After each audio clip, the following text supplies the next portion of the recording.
بسم اللہ الرحمن الرحیم، اللہ اکبر، سبحان اللہ، الحمدللہ، استغفر اللہ، الصلاۃ والسلام علیک یا رسول اللہ صلی اللہ علیہ وآلہ وسلم۔ ناظرین، بہت سارے لوگ اپنے معاملات میں کچھ گھریلو بھی جگہ پر ہر جگہ پر بڑی پریشانی اٹھاتے ہیں۔ بہت ساری بچیاں ہمیں کالز کرتی ہیں، بیٹیاں، کہ سسرال والے ان کو تنگ کرتے ہیں، یا فار ایگزامپل بہت سارے لوگ ہمیں یہ بھی بتاتے ہیں کہ جس آفس میں وہ کام کرتے ہیں وہاں پر لوگ ان سے حسد کرتے ہیں اور حسد کرنے کی وجہ سے ان کو تنگ کرتے ہیں۔ تو ناظرین، یہ تمام چیزیں زندگی میں لگی رہتی ہیں۔ بعض دفعہ آپ کے رشتہ دار آپ کو بہت تنگ کرتے ہیں، کوئی جھگڑا ہو جاتا ہے کسی معاملے میں، پھر وہ بات گالی گلوچ تک پہنچ جاتی ہے، ہاتھا پائی تک پہنچ جاتی ہے۔ تو ان تمام چیزوں سے ناظرین بچنا چاہیے۔ یہ بڑے خطرناک معاملات ہوتے ہیں، کیونکہ رشتہ داروں کے ساتھ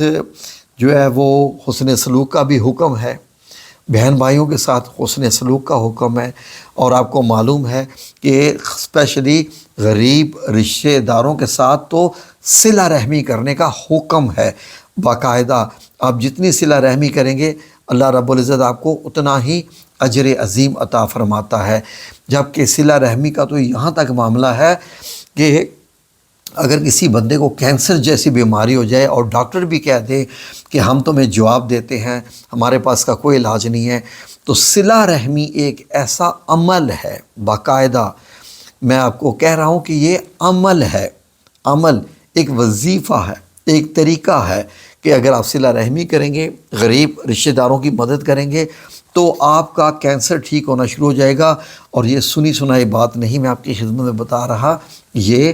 ہوئی ہے ایسی۔ تو ناظرین، اگر فار ایگزامپل آپ کے ساتھ کوئی دشمنی کرتا ہے، کوئی آپ کو تنگ کرتا ہے، گلی محلہ گھر آفس ہر جگہ پر، جہاں آپ کی دکان ہے، جہاں آپ کا کاروبار ہے،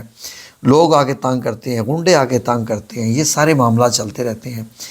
ایک ایسی دعا ہے ناظرین، ایک ایسی دعا ہے کہ آپ اگر یہ دعا پڑھ لیں گے تو سب کے منہ بند ہو جائیں گے، اور وہ یقین کریں کہ آپ کے سامنے بھیگی بلی کی طرح ہو جائیں گے،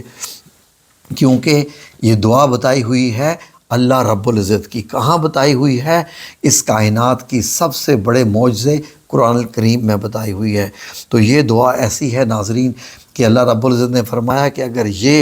اگر آپ ایسا بولو تو پھر کوئی بھی آپ کے ساتھ کوئی جھگڑا کرنے والا ہے، کوئی آپ کو تنگ کرنے والا ہے، آپ کا تمسخر اڑانے والا ہے، آپ کا مذاق اڑانے والا ہے، ان کے منہ بند ہو جائیں گے، بالکل بند ہو جائیں گے۔ ناظرین، بڑا ایسا عام ہوتا ہے کہ کوئی بھی اگر شریف آدمی ہو، سیدھا سادہ آدمی ہو، تو اس کو بہت تنگ کیا جاتا ہے۔ یہ ہمارے پاکستان کا ماحول ہے، اور پاکستانی لوگ، ہم لوگ سمجھتے ہیں کہ شاید یہ کوئی انجوائے کرنے والے معاملات ہیں، یہ انجوائمنٹ ہے کہ ہم فن کر رہے ہیں۔ دیکھیے، کسی کو آپ نیچا دکھا کے، اس کی بےزتی کر کے آپ انجوائے نہیں کر رہے ہوتے، آپ اللہ رب العزت کے غضب کو آواز دے رہے ہوتے ہیں۔ اللہ رب العزت کی لاٹھی بڑی بے آواز ہوتی ہے ناظرین۔ تو ایک چھوٹی سی دعا میں آپ کو بتانے لگا ہوں کہ اگر آپ کسی ایسے ماحول سے گزر رہے ہیں اور آپ کے ساتھ ایسا سلوک ہو رہا ہے، فار ایگزامپل یہاں تک بھی ہے کہ اگر کوئی بچیاں اپنے سسرال میں گئی ہیں تو ان کے ساتھ معاملہ ہے، یا محلے میں کوئی معاملہ ہے، یا اسٹوڈنٹس ہیں اور یونیورسٹی کالج اسکول میں کوئی تنگ کرتے ہیں آپ کے کولیگز، تو آپ یہ دعا یاد کر لیجئے۔ جب بھی وہ سامنے آئے تو آپ نے بس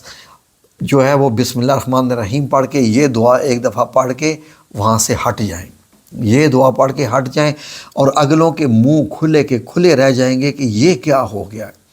ہمارے ساتھ یہ کیا بندہ بول کے چلا گیا ہے۔ اگر آپ اونچی آواز سے نہیں پڑھ سکے تو آہستہ سی آواز میں ہی پڑھ دیں، بس اتنی کہ یہ نہ پتہ چلے کہ آپ پورے گلی محلے کو سنانا چاہ رہے ہیں، آہستہ سی آواز میں پڑھ دیں بس۔ اور اس کے بعد دیکھیں رب کریم اس معاملے کو کیسے اٹھاتا اور آپ کے حق میں فیصلہ کرتا ہے۔ ناظرین، آپ نے بس کرنا کیا ہے، فار ایگزامپل کوئی آپ کو اس موڈ میں آ گیا ہے تنگ کرنے کے لیے، تو آپ نے بس اتنا کرنا ہے، یہ کہنا ہے بسم اللہ الرحمن الرحیم، اعوذ باللہ ان اکون من الجاہلین، چھوٹی سی دعا بس، اعوذ باللہ ان اکون من الجاہلین، جیسے بسم اللہ الرحمن الرحیم اعوذ باللہ ان اکون من الجاہلین، بس اتنا لفظ آپ بول دیجئے دھیمے سے، اور پھر دیکھیں کہ اللہ رب العزت کا کیا اثر ہوتا ہے دوسرے آپ اس بندے پہ جو آپ کو تنگ کر رہا ہے۔ یہ دعا میں نے جو ہے وہ لکھ دی ہے اسکرین پر بھی، چاہیں تو اسکرین شاٹ بھی لے لیجئے، یاد کر لیجئے، بہت خاص ہے، بہت خاص ہے۔ اس کا مطلب یہ ہوتا ہے اس دعا کا کہ کسی کا مذاق اڑانا، مسخرہ اڑانا یا یہ کرنا، یہ جاہلوں کا کام ہے، اور میں اللہ رب العزت سے ان تمام لوگوں سے، اللہ رب العزت سے پناہ مانگتا ہوں ان تمام لوگوں کے مسخرے سے۔ اللہ مجھے اپنی پناہ میں لے لے ایسے لوگوں سے جو مسخرہ اڑائیں، کوئی کسی کی انسلٹ کریں، کسی پہ فکرے کسیں یا ایسا کریں۔ اس سے اندازہ لگا لیجئے یہ کتنی خاص ہے۔ اعوذ باللہ ان اکون من الجاہلین۔ تو ناظرین یہ یاد کر لیجئے، اور ویڈیو اچھی لگی ہو تو ضرور اس ویڈیو کو شیئر بھی کیجئے، کیونکہ یہ ایسی باتیں ہیں ناظرین، یہ قرآن کی باتیں ہیں، ہماری بتائی ہوئی نہیں ہیں، یہ دین کی باتیں ہیں، رب کریم نے سکھائی ہوئی ہیں۔ اسی لیے سکھائی ہوئی ہیں کہ جب ہمارے ساتھ زندگی میں ایسے معاملات ہو جائیں تو ہم پیغمبروں کی پیروی کریں، ان کے نقش پہ چلیں، ان کے بولے ہوئے الفاظ ہم دہرائیں، کیونکہ رب کریم نے ہمیں بتایا ہے۔ ہمیں کوئی غیب سے تو اور کسی اور نے تو نہیں بتایا، رب کریم نے قرآن پاک میں لکھا ہے۔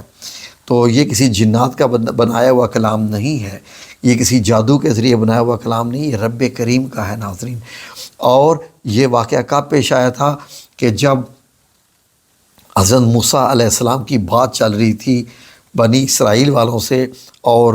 ایک بات ہوئی تھی کہ بیل کو ذبح کرنا ہے تو اس کا گوشت مارو گے تو مردہ زندہ ہو جائے گا، تو بنی اسرائیل والوں نے تمسخر اڑایا تھا کہ موسیٰ یہ آپ نے کیا بات کہہ دی ہے موسیٰ علیہ السلام کہ مردے کو ہم یہ گوشت کا ٹکڑا ماریں گے تو وہ زندہ ہو کے بتا دے گا کہ مجھے قتل کس نے کیا ہے۔ تو آپ نے اپنے بات سے تو نہیں باتیں گھاڑ لی، تو حضرت موسیٰ علیہ السلام کو انہوں نے مذاق اڑانا شروع کر دیا۔ تو حضرت موسیٰ علیہ السلام کو تو یہ اللہ کی طرف سے حکم تھا اس بات کا، تو حضرت موسیٰ علیہ السلام نے یہ دعا پڑھی تھی، اور یقین کریں کہ وہ پورے بنی اسرائیل کا قبیلہ چپ چاپ ہو گیا، جسے کہتے ہیں نا ان کی بولتی بند ہوگی، اور وہ خاموش ہو گئے کہ یہ کیا بات ہو گئی، یہ کیا لفظ بول دیا حضرت موسیٰ علیہ السلام نے، اعوذ باللہ ان اکون من الجاہلین۔ تو اس کے بعد پھر معاملہ جو ہے وہ پلٹ گیا، پھر پوچھنے لگ پڑے اچھا